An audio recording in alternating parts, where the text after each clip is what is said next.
Hi, hang on a second. Forgot to do something. Hang on. It's like you're sitting there and things are headed in one direction, and then you're looking for something and you're wondering why things are about to die.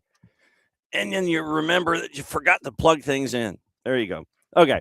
Long night last night. Hi, John here, you there. Thanks for dropping in. It is SDH AM. Morning, David. Okay. Here's the deal. Hour number one is crazy. And it has to do with everything that happened last night. And I'm saving high school until noon because of the Red Clay Soccer Report. We're going to catch up with Mike Pettit from Callaway at the end of the show and find out what's going on with the boys and girls sides at Callaway. Now, in the show itself, last night was crazy. Boys and girls action with LOA and Lake Acadian Academy and GMC Prep. First off, thanks to all four coaches for helping us out, and thanks to the staff at LOA. First time out there in Greensboro, and it was a chance to see two really good single-A programs in a non-region game, and they just went at each other twice, and it was really fun to watch, and it ended up with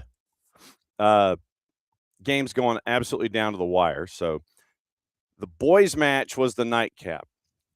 And I apologize, it started a little early. And you had a 2-0 lead for GMC in the first half.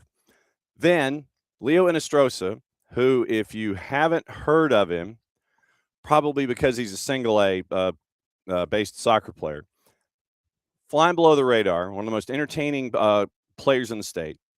And I guess technically this is opening kickoff brought to us by our friends at Black Pitch Coffee and blackpitchcoffee.com. And we want to start your day with the most important stories in the game.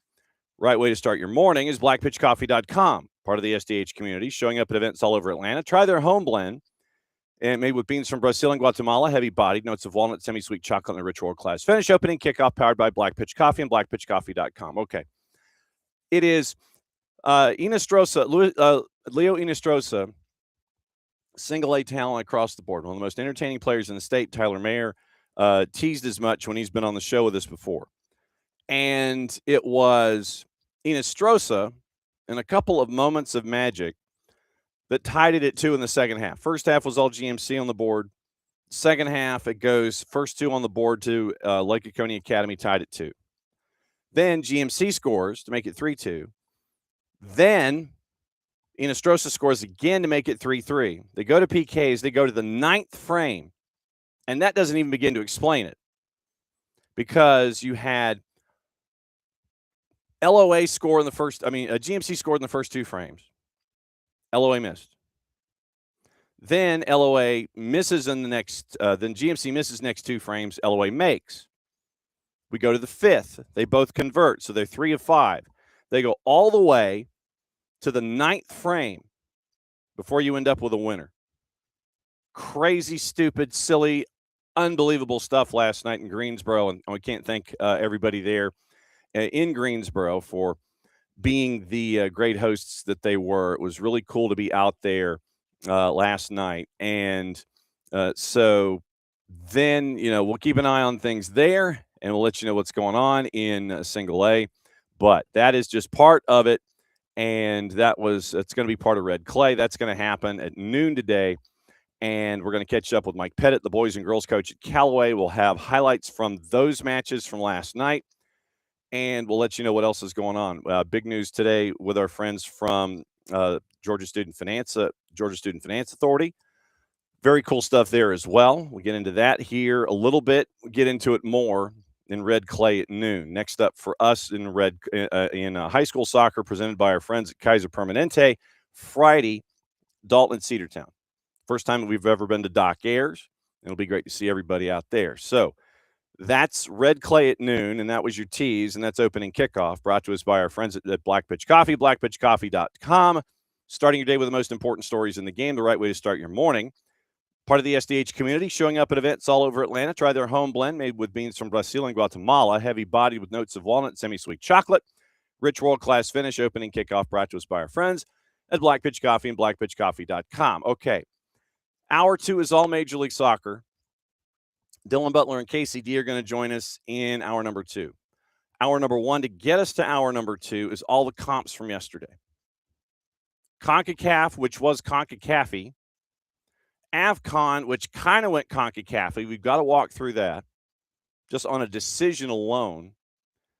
Champions League, Open Cup, and we've even got USMNT names that have been put into the camps. So we've got that news going on.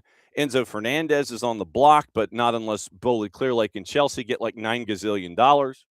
We'll go through all of that news, all the things here in hour number 1. So all past Wednesday, it's no real surprise. So once again, hour 2, all Major League Soccer. Hour 1, all the cups, all the CONCACAF-iness, all the crazy to get you ready for hour number 2. I think I've caught my breath a little bit. Morning, Ricky. Morning, Abby. Morning, David. FIFA's dropped the opening video for the World Cup matches. Okay, so I'm going to look at it off camera. I'm not going to get us in any kind of trouble. The new official intro has been unveiled. And so it's 28 seconds. We'll see it at the beginning of everything from Big FOX and all the other rights holders. And it's a spinning globe with a bunch of stadiums and a bunch of venues all around the planet, all 3 countries, fireworks, looking at Pele and all of the stars of the past, and okay. All right, so it exists. Well done. So thanks to Oscar Mario Beteta, and thanks to Ricky for flashing that out there this morning. So it does exist. So the Open does exist, and we will see that Open on multiple networks all like a 6-week period. It's going to open and close everything with the branding of the cup that the world is chasing after. So it does exist. It is out there. I'm not going to show it because I don't want to get in any trouble. So that is there, and it is out there in humanity. Okay, so if we were to start with a piece of audio, courtesy of Korean television on a Wall Pass Wednesday, what would you think? That's what I thought you'd think. The game winner last night in CONCACAF between Alawalense and LAFC from Korean calls. We know why, because of Nonmin Son, but here's your game winner, the golazo, from Korean language television.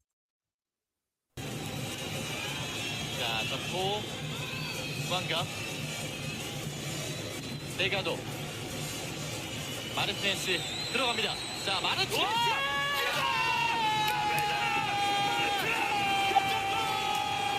마르텐스가 LAFC를 8강으로 끌고 갑니다. LAFC 토너먼트 생존. 자, 2026 시즌 다비드 마르티네스의 성장세가 느껴집니다. 중요한 때 해결해주는 선수. 이번에도 다비드 마르티네스였어요. Bomb from David Martinez later than late last night. You end up with a 2-1 win for LAFC at a -189. Alawalense had them on the ropes. And LAFC has to come back with that goal at the death. And you end up with LAFC getting the Duke and advancing.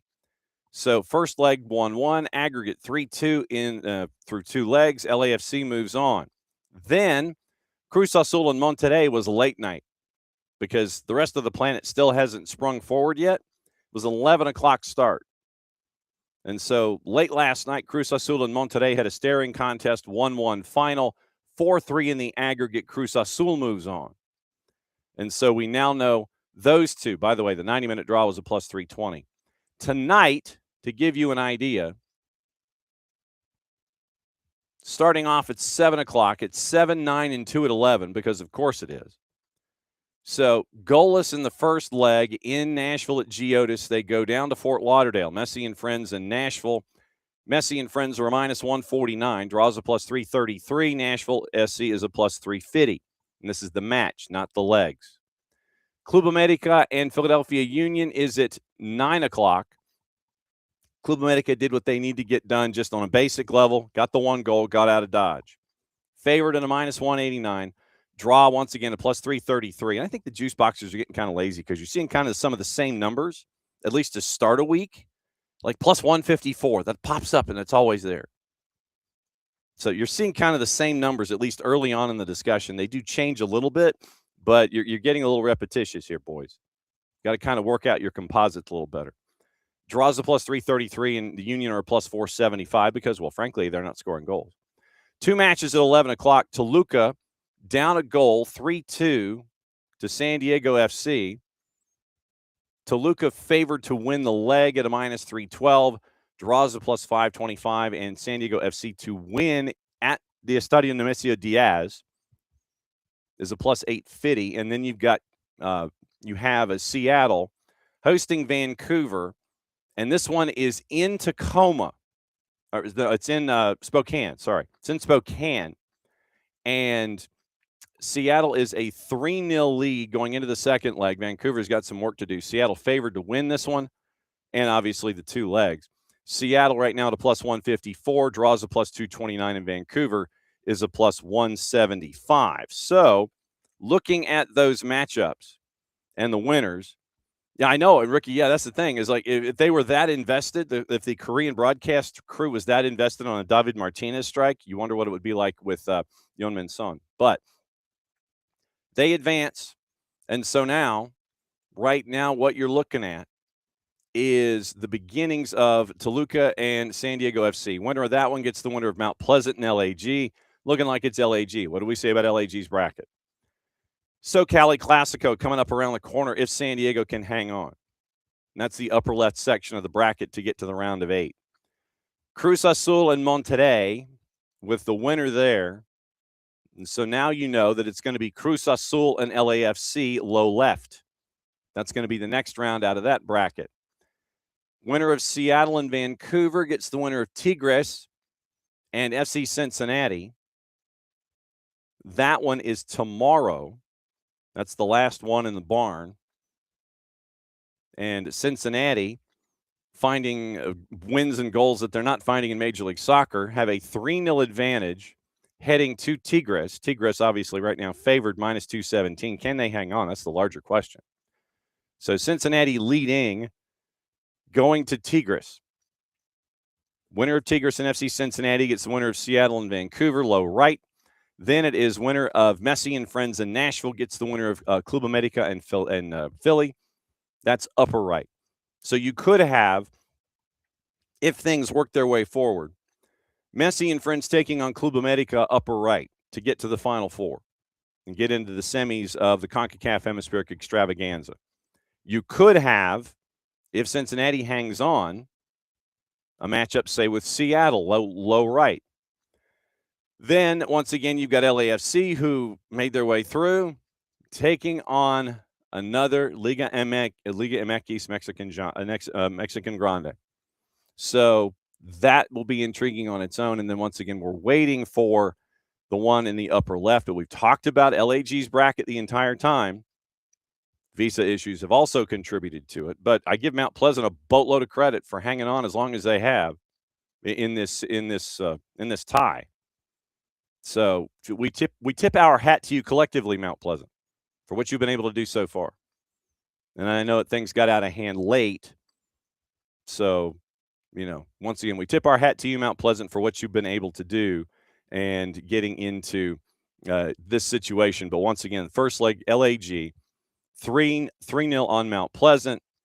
And, that was a great start for Mount Pleasant for about 50 minutes, and then it just kind of fell off the edge. And anyway, that's where we are in CONCACAF. So we go from CONCACAF to the magic of the Open Cup. Now, like I said, we're flying through all the comps because there's stuff to get into from a bunch of different things. We still got to get in news, and we got to get ready for Major League Soccer coming up in hour number 2. Go over everything in the week that was not Atlanta United. And then KCD's coming in at 10:30 because she was in the air yesterday. We'll talk about the match that she had. She had Houston. She had the Houston craziness. So we're going to get into that. We're going to get into Monty Bogusch, get into decisions and PKs and all the things with her at 10:30 and go through that. Then we'll get ready because she's heading back to St. Louis again this weekend with Christian Miles. We got to figure out the day when she's going to wake up Christian Miles, though. We'll get into that also. KCD's joining us at 10:30.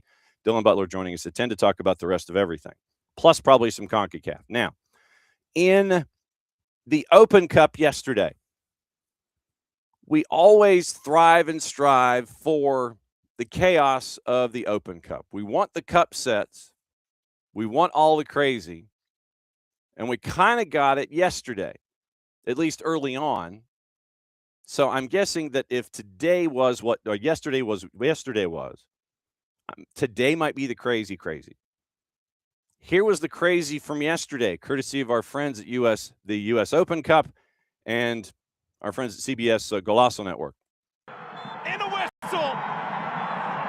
Vermont Green usurps Portland Hearts of Pine for Northeastern bragging rights in the U.S. Open Cup, advancing to the second round on the back of David Ismail's 40th minute goal. 1-0 the final for the Green.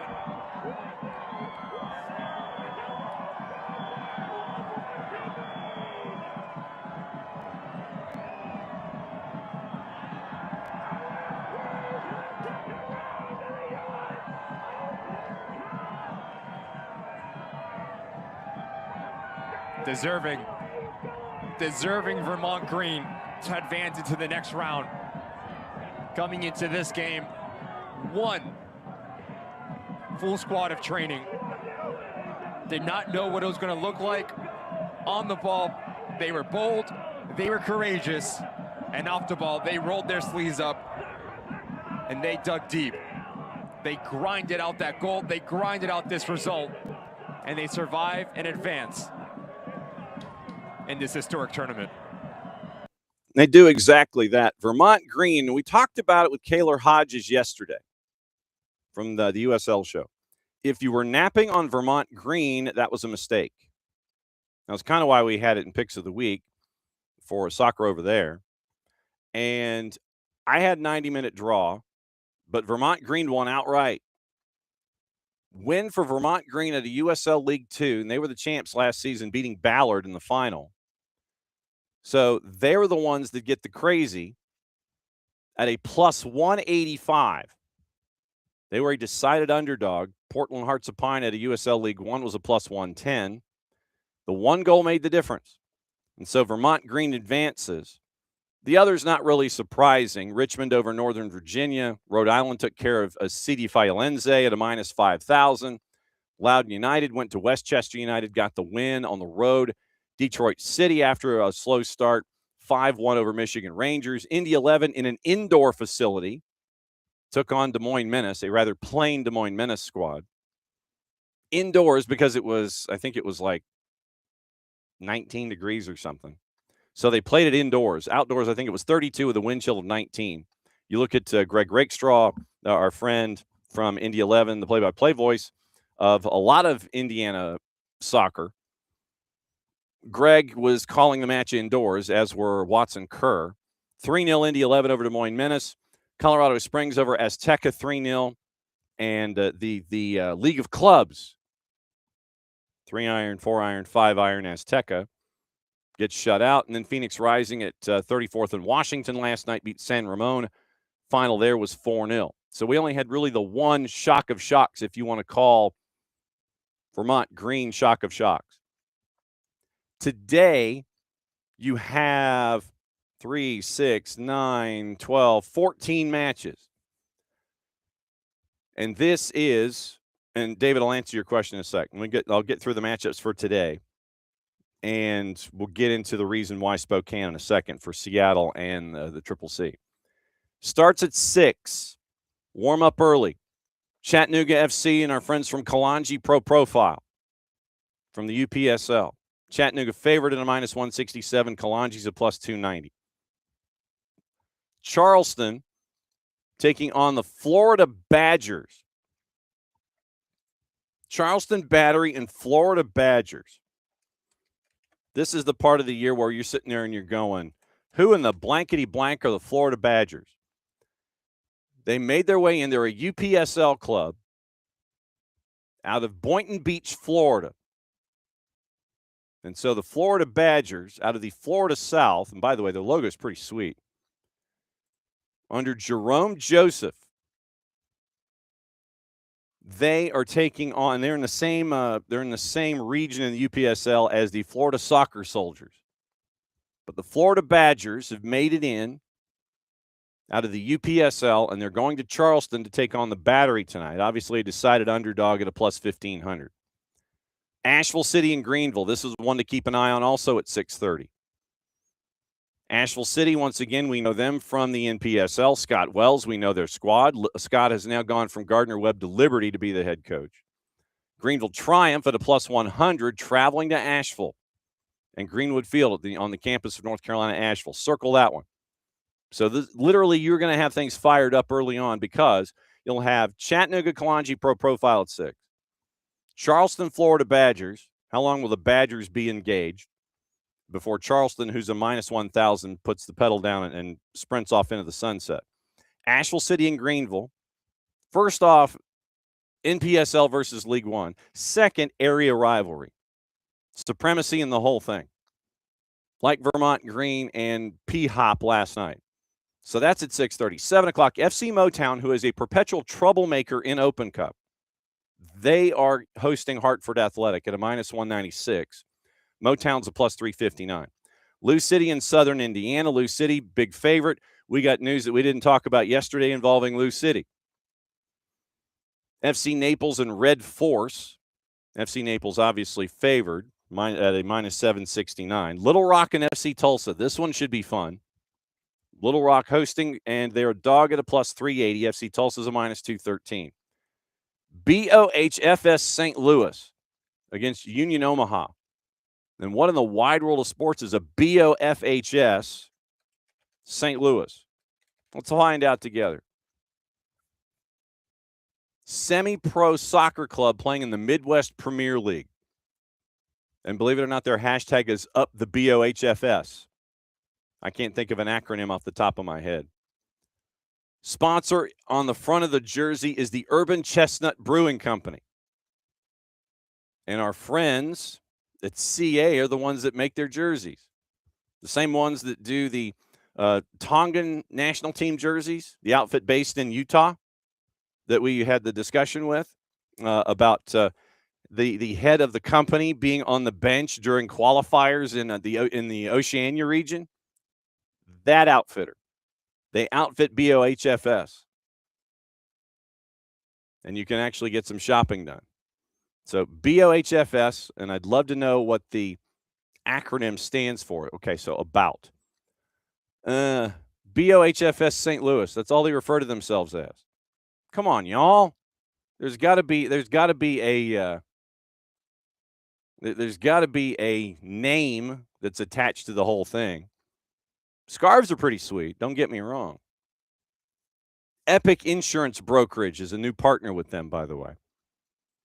BOHFS. Literally, all I'm seeing is BOHFS and that they're a semi-pro team. I don't know what the acronym is. They outlasted Chicago House, by the way, in their first qualifier. So BOHFS. They started out as a pick, and this is from our friends at Protagonist. Started out just as a pickup soccer team by a group of friends, players, and coaches. The badge, if you look at it's kind of Ajax-y. The fez is a nod to the club's Bosnian heritage. Okay, so now we're getting someplace. So it's Bosnian roots, introduced to the Balkans by the Ottoman Empire, and even today, symbol of identity, dignity, resilience, and tradition. So they're of a Bosnian heritage. Bosnian Heritage Football Club. And we know St. Louis, home to many cultures, and it was a way for the logo to acknowledge the Bosnian roots. Playing the Midwest Premier League, And how do you keep the lights on? Bit of everything, sponsors, merch, fundraisers, hard work. Every bit of support helps keep them going forward. Highs and lows last year, second in the division. And you can follow BOHFS on Insta. Up the BOHFS. So Bosnian Heritage Club playing in the Midwest Premier League. And they are taking on, man. So BOHFS is hosting Union Omaha. So where is this match going to be? Where is this match? Because you've got to have a certain capacity, and that's why I'm kind of delaying a little bit discussing Seattle and CONCACAF. Same reason, but we'll get into that in a second. So BOHFS, they're playing at Lindenwood. Okay, so 8 o'clock, BOHFS St. Louis and Union Omaha playing at Lindenwood in St. Charles, Missouri. So you have a team that likes to display their Bosnian heritage in the Midwest Premier League at BOHFS, taking on Union Omaha. That's at 8 o'clock. Obviously, a Midwest semi-pro team, Midwest Premier League semi-pro team. They're only a plus 400. They're not that big of a dog. We've seen a lot of larger dogs so far in the opening round, but Union Omaha is a minus 204. San Antonio and New Stars. Obviously, San Antonio is a big favorite. New Mexico and Cruisers, Cruizers. New Mexico United's a minus 909 against Cruisers FC, and they're playing this one in Albuquerque at the University of New Mexico Soccer Stadium. That one is at 9 o'clock, 9:30. Sacramento Republic and our friends from El Farolito. That one is at 10 o'clock. Sacramento, beware. Sacramento's a minus 500. El Farolito is in plus 850. Your draw's a plus 525. Why do we say beware? Because I'm stepping away from my desk and I'm flashing the banner from our friends at El Farolito right there.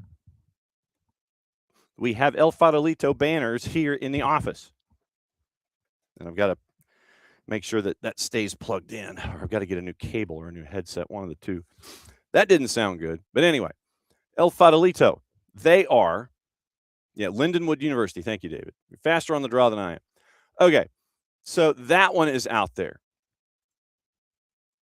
Ventura and Spokane Velocity. Spokane's only a minus 154 favorite going up against Ventura tonight.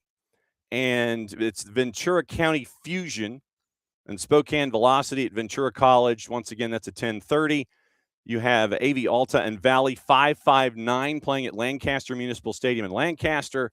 Orange County SC taking on Laguna United at 10:30 at the Championship Soccer Stadium in Irvine. So, going back to our original question that was posed, why in the wide world of sports is CONCACAF playing in Spokane at One Spokane? Because they're finally getting the grass pulled out or put in and the turf pulled out at Lumen. One of the reasons. And so they're kind of prepping Lumen for the World Cup, and part of that's pulling the turf out, putting grass in. And so they're in the process of putting the grass in. So you'll see stuff at Starfire, you'll see stuff at Spokane, all of that. So once again, it's 11 o'clock start on FS2 and 2 for CONCACAF. But then tonight, all of the matches tonight, all 14 of them are going to be available one way or the other. FC Motown Hartford Athletic from NJIT, and NJIT has been proved to be a traditionally troublesome stadium for folks that wander in. That one's on Paramount Plus and CBS Sports Network. BOHFS St. Louis and Union Omaha is on Golasso at 8 o'clock. And then you still have Open Cup tomorrow. So you have the one on Golasso at 8, the one on CBS Sports Network at 7.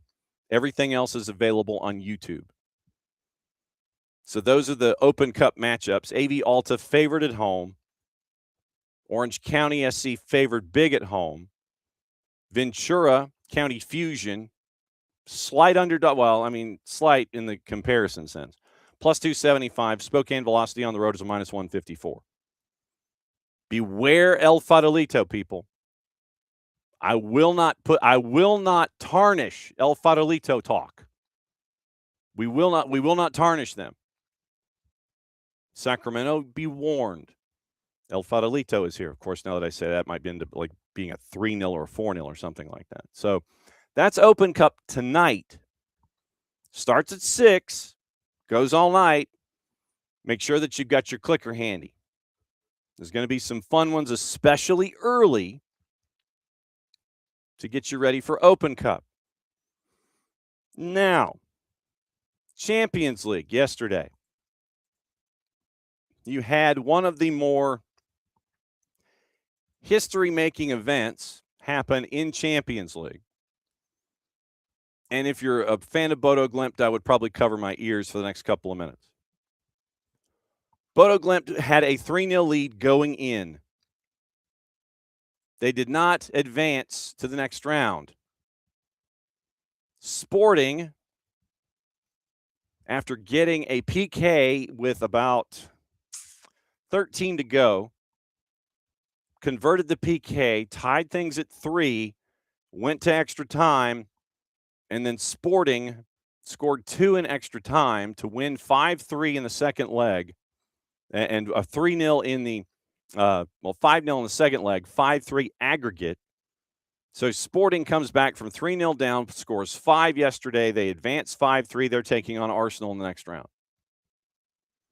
Real Madrid took care of business, BID apostrophe NESS. 2-1 over Manchester City, and that one ended up 5-1 in the aggregate. Manchester City goes home. PSG thumped Chelsea 3-0.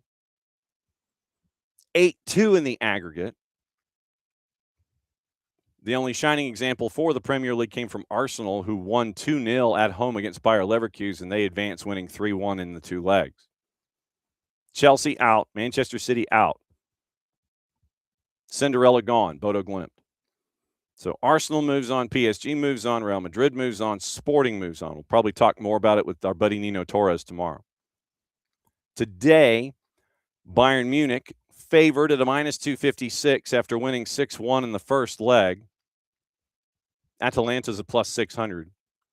Bayern Munich gets to 45 minutes in decent shape. I would anticipate firewagon changes at the break. Liverpool has some work to do. They're down 1-0 at home to Galatasaray. They're a minus 385 to win. Galatasaray is a plus 900 to win the leg, plus 600 on the draw. These three are the third match at 4 o'clock is Spurs and Atletico de Madrid.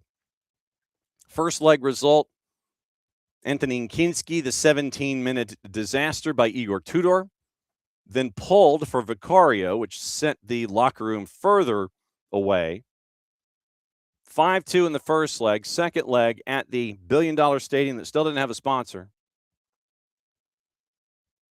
Spurs are a plus 135 to win the leg. Plus 280 on the draw, and Atletico de Madrid plus 179 to win the leg. 3-goal advantage going in. Barcelona and Newcastle at the Camp Nou. 1-1 on a late penalty. Newcastle had the lead, late penalty call. 1-1 after the first leg, heading to the Camp Nou, and it's Barcelona minus 175 to win. Newcastle plus 420. Nice, and your 90-minute draws a plus 380.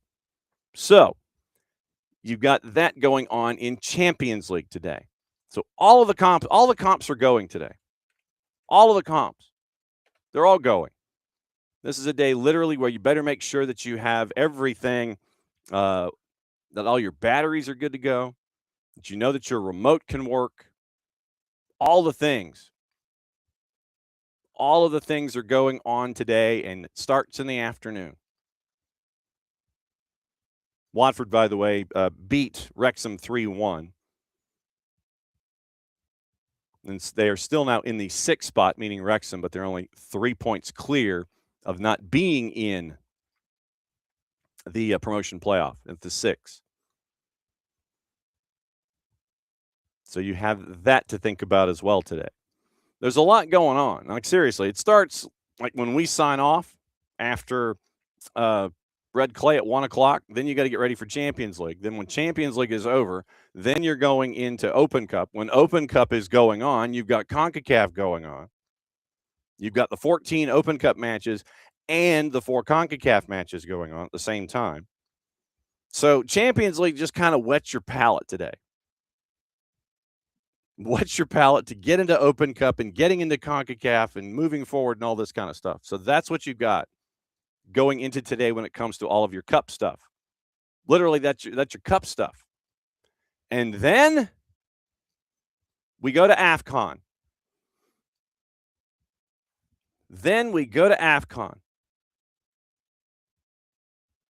But Lean Paint Idio blah, blah, blah, wants to send us to Streamboo, and that's not going to happen.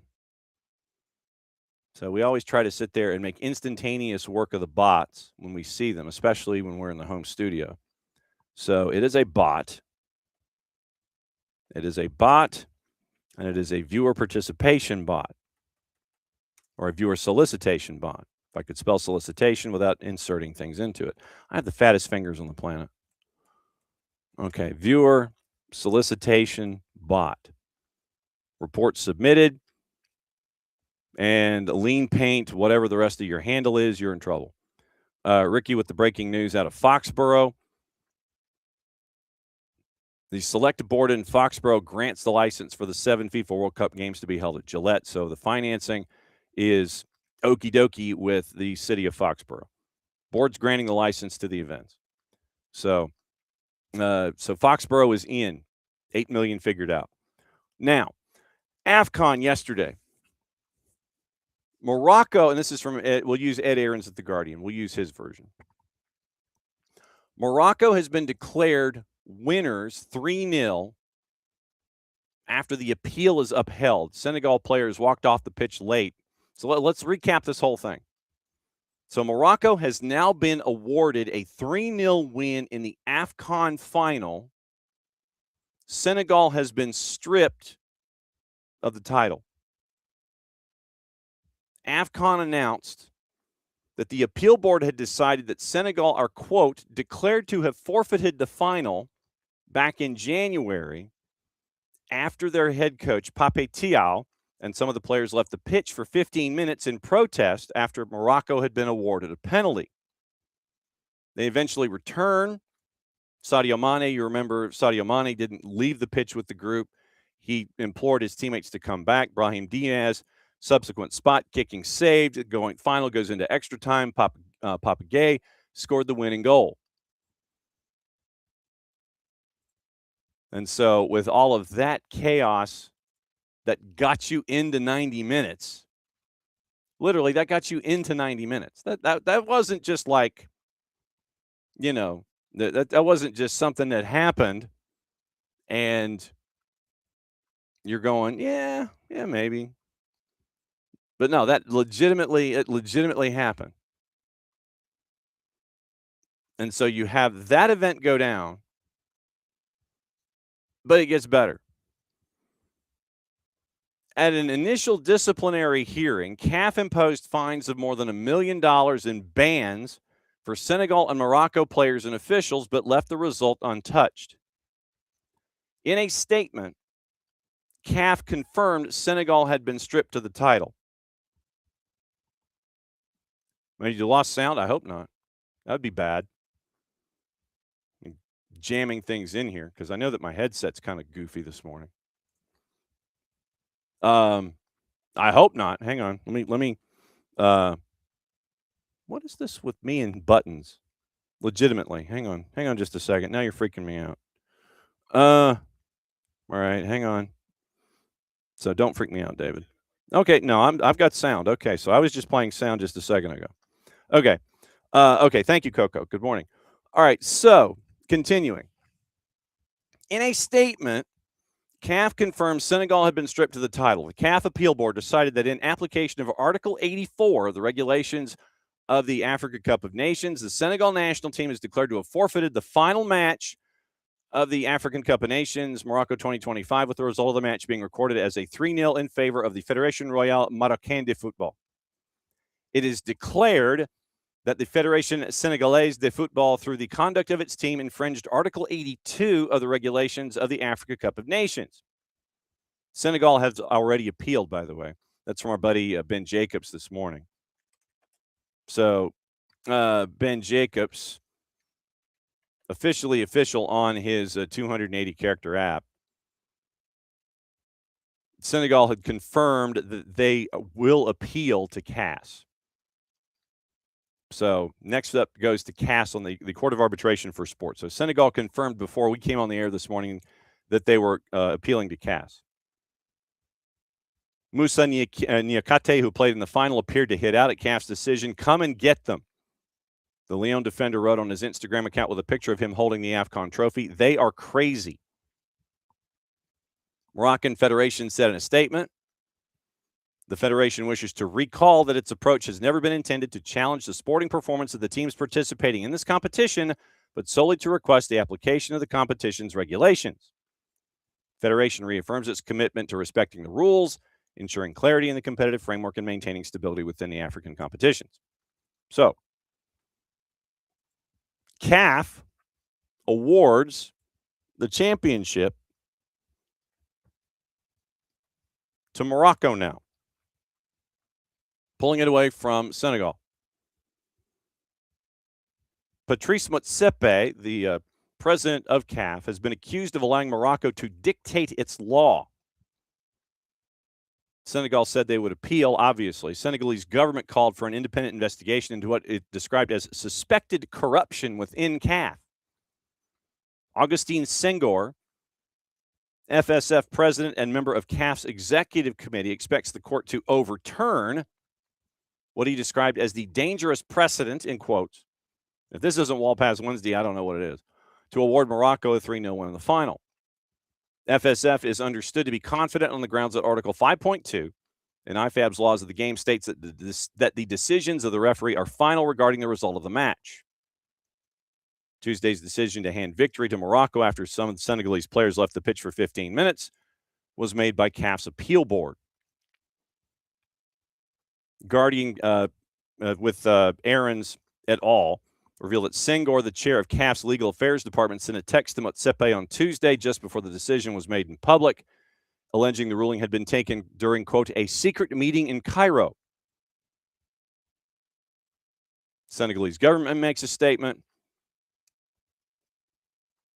CAF contacted for comment. At an initial disciplinary hearing, CAF imposed the fines of $1 million in bans for players. Pape Chow, once again, players leaving the pitch.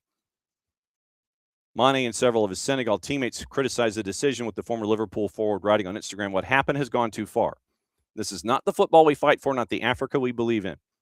Too much corruption in our game, killing the passion of the millions of fans across the continent. It is understood," according to Aarons et al., several members of CAF's executive committee are considering not attending the next meeting, scheduled for the end of the month, in protest in Motsepe's leadership. Quote, he is no longer able to run CAF, according to one insider. So, what you have here is a board that decides, basically, I'm kind of like, we're good here.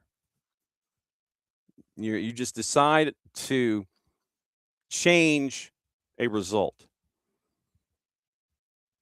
forfeiting the match under Articles 82 and 84. So what you've done, basically, is take a tournament, and instead of having it be remembered for everything on the field, you've put a gigantic asterisk on it. CAF had already fined the ever-loving daylights out of folks, suspended players on both teams, and now you're basically taking the result and saying, we're changing our minds here. Senegal goes off the field once again, walking off the field for a call. You don't do that. You just don't. And so Senegal walking off the field once again, that sets a precedent. You don't want that kind of precedent set in a tournament. You don't want that kind of precedent set, period. The PK was a judgment call. And yes, the officiating was all over the place. I get that. But just because something happens late that you can make the call for, and we talked about this with Bart, I think, at the time, you can make that call, cool, you made the call. But that does not justify Senegal walking off the field. Senegal got the hammer dropped on them with fines and suspensions. The fact that now CAF wants to relitigate the whole thing and pull the title away 2 months later, that will be what this tournament is remembered for more than anything else. You want an asterisk, you want CAS. That's where we're going with this story instead of what happened in this tournament. You should be talking about the tournament here. Instead, we're spending time on a morning show discussing things that have nothing to do with what's going on the field. And so now what you've done is you've put this into a legal fight. And if Morocco is cool with an asterisk and everybody walking up to them from now on, if it sticks this way, because once again, it goes to CAS, and then whatever CAS's decision is, I'm sure that they'll probably find a way to try and appeal it to another venue, whatever that venue is. But what you have done is you have put a gigantic asterisk over a title. No, you shouldn't have left the pitch for 15 minutes because of a call on the field. But no, AFCON and CAF should not have 6 weeks, 8 weeks later decided, you know what? We've been thinking about it, and we're reversing the end result. We're handing over the trophy to the other team because you walked off the field. We always talk about VAR overreach. You have a governing body that has decided that fines and suspensions weren't enough, and for whatever reason and whatever influence and whatever conversations have been had, you now want to sit there and go, you know what, we're just going to reverse the decision. What happened on the field is now irrelevant. Players walking off the field, however inexcusable, we're going to reverse the decision. And so from now on, this tournament, regardless of the end result of all of the legal wrangling and everything that goes on from here, everything that goes on down the line, what are we going to remember this AFCON for? We're going to remember it for everything that happened 2 months later and beyond. We're going to remember it for everything over here and not for what happened on the pitch. We're going to remember it for courtroom wrangling. We're going to remember it for executive committees arguing when it comes to organizational bodies, governing bodies, courtrooms. That's what we're going to remember this AFCON by. It's a fantastic tournament. It's got some great storylines working their way through. Morocco and Senegal now coming forward. And now you've decided 2 months later to flip the switch and just sit there and go, nope, tell you what, we're going the other way. You've made your point early with the fines and suspensions. Like I said, for whatever reason, you've decided to swap the title away. I don't know. Like I said, I don't know what the off-camera discussions were. I don't know what the off-camera influences were. But AFCON had made, CAF had made their point about AFCON with the fines and suspensions. Now, 2 months after the tournament's over, you're flipping the result. That's what we are remembering this for going forward. I don't think we're done. You're going to CAS? Great. Okay, cool. CAS says one thing, you disagree with it, where do you go next? Intergalactic Court? I don't know. But the whole legal gambit has now been started, and it won't be stopped until you end up with a country in Senegal going through every recourse they possibly can, short of come and get it, that they can find.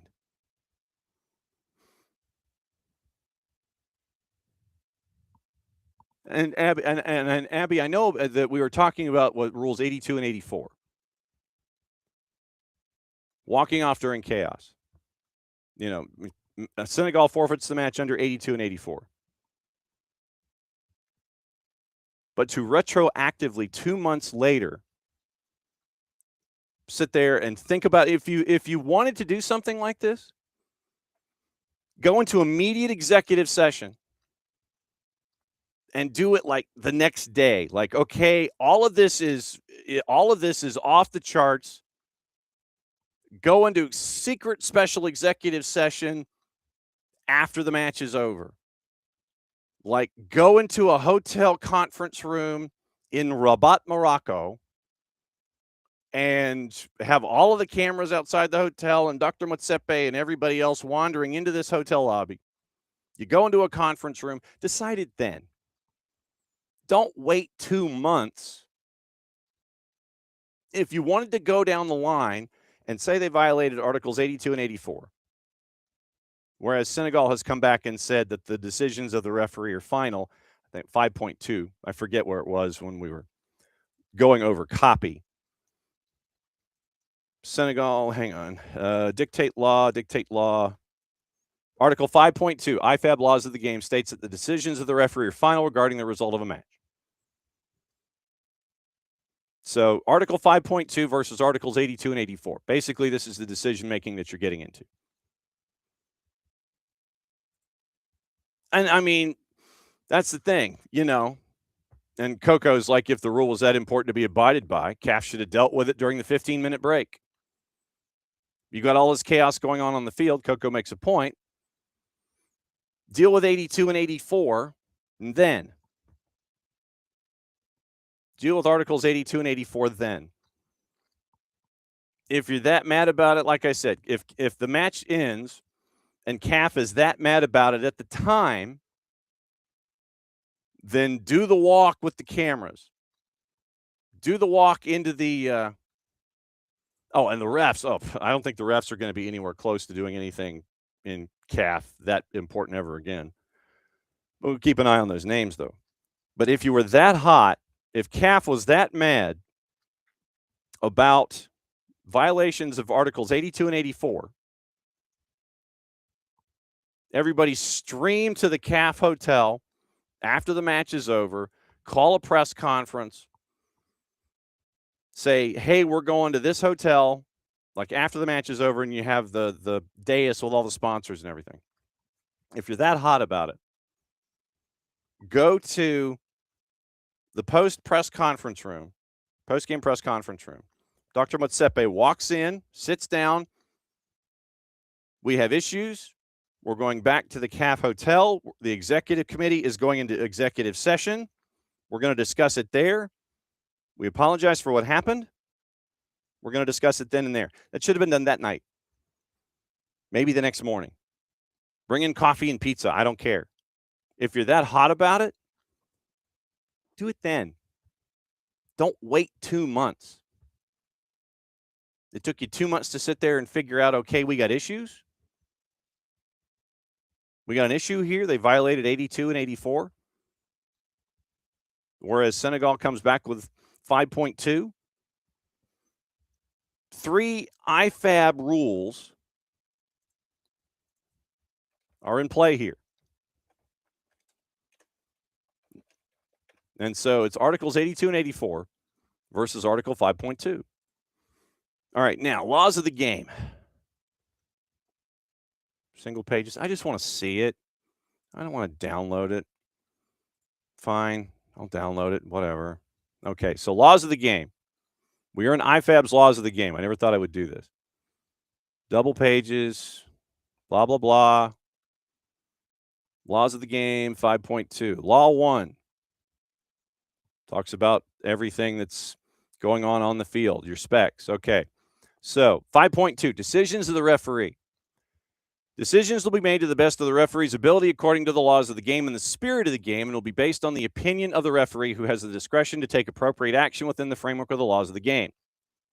The decisions of the referee regarding facts connected with play, including whether or not a goal is scored and the result of the match, are final. Decisions of the referee and all other match officials must always be respected. The referee may not change a restart decision on realizing it's incorrect or on the advice of another match official. If play is restarted or the referee has signaled the end of the first or second half, including extra time, and let the field of play or abandon the match. Okay. The referee may not change a restart decision on realizing it's incorrect on the advice of another match official if play is restarted or the referee has signaled the end of the first or second half, including extra time, and let the field play abandon the match. That's 5.2. We'll get into 82 and 84 in a bit. Dylan's here. We got to talk Major League Soccer. Might be a little while. Abby, good to see you. Okay. Dylan's here. We're talking Major League Soccer. Dylan, we were getting lost on the laws of the game because of all the chaos that's going on with CAF and AFCON and changing decisions and lawsuits and the Court of Arbitration for Sport. And so, yes, if this wasn't a Wall Pass Wednesday, I don't know what is. Good morning to you. Mm-hmm. Literally, we spent hour number one going over all the results from last night. Yes. And we looked at LAFC at the death, knocking off Alawalense, which was nuts. And we played the Korean call, which was very cool. Oh, nice. We found that one. And so we talked CONCACAF. We set up the magic of the Open Cup with what happened with Vermont Green last night. And their home game, the USL League Two champions, they have the belt to prove it, I guess, and knocking off Portland Hearts of Pine and their fantastic Lighthouse jerseys. And so we set up the magic of the Open Cup. We talked about CONCACAF. We talked about Champions League. And then we got into AFCON.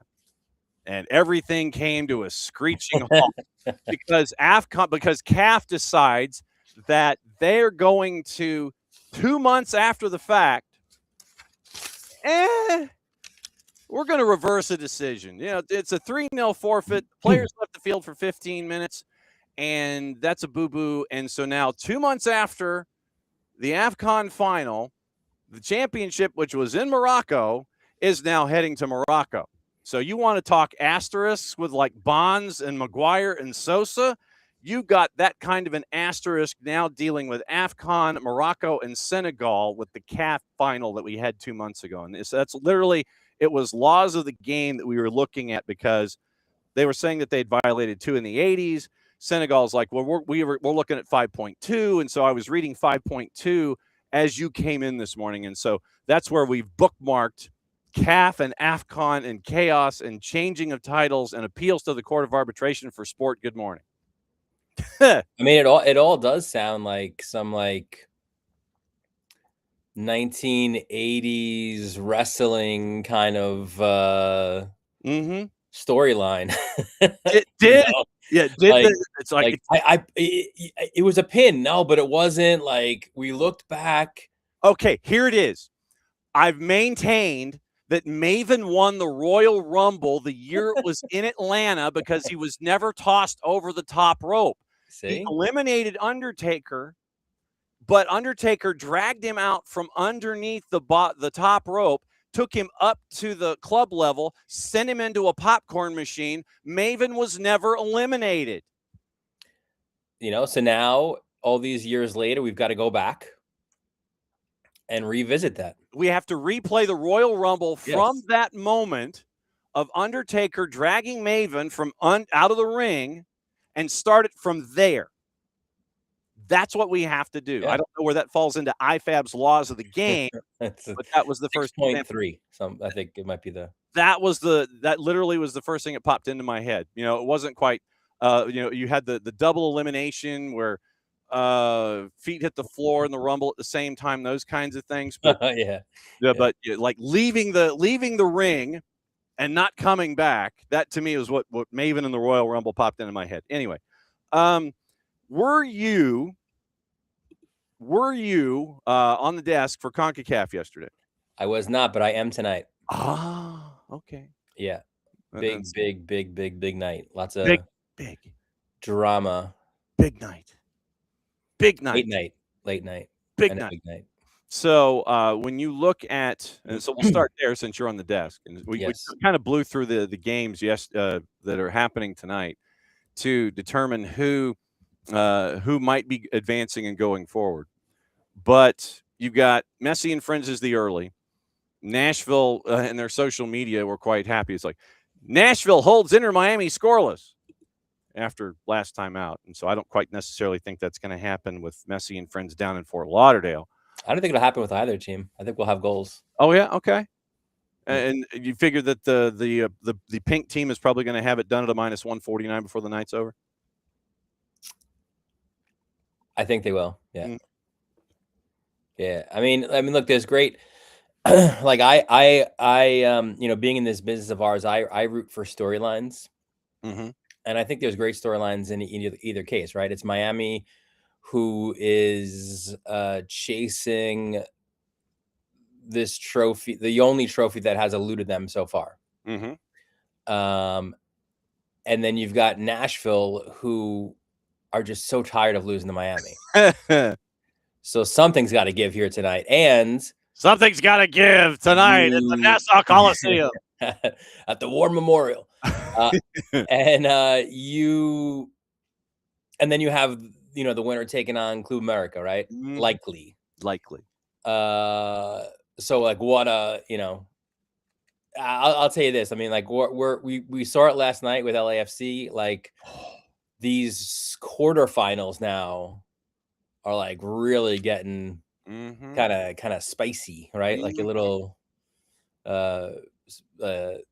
taco grande extra sauce spicy. Yeah, and I leave those to the boss. I like the mild sauce. I like mild. I like stories, but I like mild sauce. Yeah, I'll go for wings. The most I'll go is medium. Yeah, I can't on my heat index. I don't go to the crazy spice levels. No, I can't do that. And if I ever did the show where it's like you're eating the spicy wings that get gradually worse, and you're trying to, I'd be like, I'm out. It's like I take the first bite of the first one. I'm like, yep, I'm out. That's a quick. Hey, listen, you guys could adopt what we do here at Varsity Media. Sometimes we do food reviews at halftime of games, and you can pull out one of those wing deals there. I'm a pizza guy, though. Give me good pizza. Give me a good, give me good stromboli, maybe. There we go. Give me a good tiramisu. Usually for me, desserts, one of my cornerstones. If you can make a good tiramisu, then you're in business with me. I mean, because I can start with dessert, but tiramisu is one of my tent poles. So after the Catholic basketball championships at Fordham, the whole crew, after a long, that was the bow on our basketball season. So, the whole crew, we went out, boss man paid for it, which was even better. There you go. And we went to a fantastic restaurant in the Bronx, Frankie and Johnny's Pine Restaurant. Okay. It's right there on Boston Avenue in the Bronx. Terrific meal. What's crazy is, I'm not a regular there, but it was like the third time in the last 2 years, I think, that we've gone. Yeah. Same waiter. Okay. We remember him. He remembers us. He talks World Cup with me. He's Romanian. Like it's like he's got World Cup ticket. Like, so it's like we pick up right where we left off, which is a sign of a good waiter who can remember those kind of things with as busy of as a big of a place as that is. But I only bring it up because you mentioned the tiramisu. That was the dessert of choice for me that night. So that's strong. Then you look at the other ones tonight: Seattle, Vancouver. Yeah, that one. Seattle's up 3. And I don't know how Vancouver is going to like Spokane, but we will certainly find out. That one needs an early Vancouver goal to get that spice level going. Because look, if they can pull off anything, if they keep their scoring going from the weekends, after thrashing Minnesota, now that gets interesting, right? Interesting is also the other monitor at 11 o'clock, Toluca and San Diego FC. Oh, yeah. And Estadio Nemesio, I maintain that everybody should go see a match at Estadio Nemesio Diaz as one of your Liga MX venues, because it's just gorgeous. It's a gorgeous venue when they renovated it, and it's a fantastic venue in and of itself. And so I think this will be a great test for San Diego. Hey, are you ready for these kind of moments? And you're going to Toluca. You've got a lead in a game that was crazy in the first place, in your place at the Murph Dragon, and now you've got to maintain the crazy down at Toluca to advance through. Yeah, and you've got to also, deal with missing players, right? Like I think the Duo one hurts. Yeah, Duo definitely. It do. But yeah, they are on the verge of a historic result, right? I mean, they've already knocked off one Liga MX team, San Diego did, and now they are on the precipice of doing it again. But as we have painfully learned through this whole CONCACAF extravaganza that is Champions League, now Champions Cup, is it ain't over till it's over. No. So, more often than not, that becomes painfully evident when it's a road fixture in Mexico. Yes, absolutely true. And so it'll be a late night, so get in your naps now. And we'll find out what it's going to look like with those four tonight. Tomorrow, Mount Pleasant and LAG. Mount Pleasant's got a bit of a mountain to climb at home, down 3. And Tigres and Cincinnati. Tigres, this was the one that I think that surprised me more than anything. Tigres losing in Cincinnati at TQ by 3. But once again, I think to your point, if we apply the first goal rule again, then Tigres gets the first. I think Cincinnati might get a little skittish, and then it will be game on tomorrow night at 9 o'clock. Now, getting back to last week in Major League Soccer, so we can come forward, because that's what we have to do. We have to go forward. We have to come backwards so we can go forward. Backwards to go forward, right? Yes. So like a parking spot. Yes, it is. It literally is like parking. And for me, since I'm left-handed, I have no issue going this way. When it comes to parking and parking spaces, I don't have that issue that some other folks may. Toronto and Red Bulls, 1-1 draw. Atlanta put 3 on Philly. I think that Philly is probably going. They're probably yellow light heading to red light, unless they're already at red light right now. Because of the lack of offense and issues at the back, because you don't have your 2 Sequoias anymore, and you've got to have the younger guys try to pick up. But you've been found out so far that you can be beaten, you can be passed through. Kind of crazy that when you get rid of good players, you might not be as good. There goes that damned logic again. And then especially scoring with you don't have Ty Barabo, and you're trying to figure it out from other places. They have invested more. This is one of their more expensive off seasons, but right now it hasn't come to the fore, and you're seeing the issues in Philly. Nashville goes to Columbus and wins. Charlotte did not put out the same messaging that Nashville did, holding Messi and friends scoreless. NYC put 3 on Colorado at Yankee Stadium, winning 3-1. Does this say more about NYC right now, or does it say more about Colorado?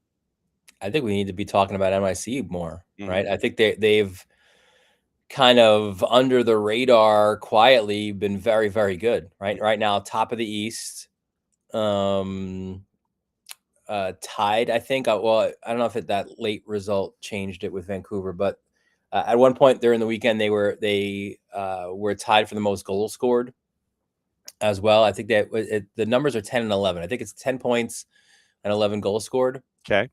Or 11 points, 10 goals scored, one or the other. But and they're doing it without Alonso Martinez, right? So that's really impressive, I think, to me, is the way that they've gotten going. And not that we're going forward right now, because we're still going backwards, but a quick kind of look ahead is what a fixture coming up this weekend, right? Against Miami, coming to town, coming to the Bronx. That is that I think we'll likely know more about how real NYCFC is after that one. But the early returns are very positive for them. Okay. Purple team gets rid of Oscar Pareja, and we haven't had the chance to discuss that. Yeah, to be fair, I thought when we spoke last week, and I think it happened not long after, right? Yeah. Okay. So I'll take your word for it. My days are running together. I thought this would have been the match. Like, had they not gotten a result against Montreal, I thought that was the one where maybe that seat is too hot, but management decided otherwise, and it was after their previous game. So listen, I think he deserves a ton of credit for kind of building up the culture of that team and becoming a perennial like I would go a little short of powerhouse. Okay. But an upper tier, like a top pain in the neck. Sure, there's that too. But I think it's like anything else. I think all these things run in cycles, and I think he was in the beginning of his 7th season. That's hard to do in professional sports. So, whether it's I'm a Ranger fan. You go back, John Tortorella, right? Like he doesn't have long runs as a head coach, right? The special one, he doesn't have long runs with teams. So I think that's just sort of the reality of today's sporting world, and it also makes you then appreciate someone like a Brian Smetzer, who is forever, part of that Seattle team, and they continue to get results, right? And despite injuries, and they always seem to find a way. And it's, you mentioned Torts. I was going to say, where else has he not? Where has he not coached in the National Hockey League? But you get that flash immediately, and then it's about navigating past year 2, year 3, like we talk about with the special one. It's all or Bielsa, somebody like that is right. this comet that comes across the sky, and it's like you understand that it's a short-term thing, and the longer you try to hang on to it, the closer you fly to the sun, and you end up with a Daedalus and an Icarus reference this morning as we get to looking at things. You look at DC United getting a win in Chicago, and then the further west you go, the more crazy it gets. Dallas and San Diego went forever. Houston played 105 minutes against Portland. Kacey White's coming up after you in about 15 minutes. Kansas City with a win. RSL continues to go. LAFC. Now, what the hell happened on Sunday? New England put 6 on Cincinnati. Vancouver put 6 on Minnesota. What in the blue hell happened there? Yeah, a lot of goals, and I was on for all of those goals. From the very first one, which was actually against New England, until New England just went full throttle. And what is this New England, and what have you done with New England, Marko Mitrovic? I mean, is it a flash? Is it a comet through the sky, or is it maybe the start of something? Again, it's hard to tell. We'll find out going forward with them, but yeah, really, really impressive result from them. Like he said after, look, this is now a reference point for us. Like this is the template to how we want to play. So, can they replicate that over the course of a long MLS season? That remains to be seen. But, on the day, that was a really impressive performance. It reminds me, we got to catch up with our buddy Dave Feldman and find out what's going on up there. What in the blue hell is going on with the Revs, Dave? Then you come up there this weekend. It's Toronto and Columbus. Josh Sargent, probably a cameo. I mean, obviously. He looked all right in that. And when he came off, it was about 20 minutes or so that he played. Yeah. Nearly scored in his first touch. or one of his first touches, which would have been crazy. But yeah, I mean, does he even maybe make a start here? Can you give me 45? Can you give me 45 to start? Can you get me into the second half? That would be my big question going up against a Columbus team that is, they're going to come at you from a bunch of different angles. I think they're going to test Toronto defensively. I want to see how Toronto would respond in a situation like this, where it's just going to be like, okay, Josh, go. We'll run verts, and we'll have Chad Kelly throw you verts and just go, unlimited motion and go, and then 12 guys on the field, and we'll just go ahead and play, and we'll get it all figured out later. I'm intrigued to see how long it takes the relationships to happen in Toronto. Yeah. With Josh Sargent is integrated, I guess, comfortably, properly, whatever word you want to use. That for me is the biggest thing in all of this with Georgi Mihailovic. I'm looking forward to it. Don't know how long it's going to take. And that's Shalloway as well, contract extension. Yes, new contract extension. Yes, nice. Yeah. You got Philly and Chicago. In Philly, I'm like, yeah, I don't know. I mean, Chicago on the road. That one for me, I have the question thought bubbles are popping up over my head. This one more than anything, because like I said, with Philly, you're looking for offense, and they are offensively challenged right now. And Chicago, that it's there, but can they replicate what they do at home on the road in Chester? Can they hold on to a lead? Yes. And so those are the big things with me there. Nashville and Orlando, purple team heads to Geodis. Nashville will have played they will have played tonight, and then they're going to have to turn around, go back home to take on the purple team, who gets to watch. And, what does the lineup look like for Nashville? Or you just kind of go pedal down trying to get to the international break? Or what do you do with Nashville in this case? I'm intrigued there. DC and Atlanta. DC, obviously, when you bring in Sean Johnson, that is a vast improvement in net. You bring in Ty Barabo. Barabo started out hot against Philly. Atlanta's starting to score. I like this matchup for Atlanta because there's still issues for DC, and I think if Atlanta continues what Tata Martino wants them to do, I like Atlanta in this one. And that's another one too, right? Like, you saw more closely than me, but like, was that performance for them the template, right, this past weekend? Mm-hmm. Or was that a one-off, right? I considering Tata and the quality that's on that team, I'm more thinking, that's the start of something there. Yep. You got Charlotte and Red Bulls, and Red Bulls head to the bank and head to Charlotte. Charlotte, I don't know what Charlotte I'm going to get. I really don't. Offensively, yeah, okay. Wilf Zaha, you're starting to integrate and everything. What I want to see what kind of trouble the Baby Bulls put Wilf Zaha into.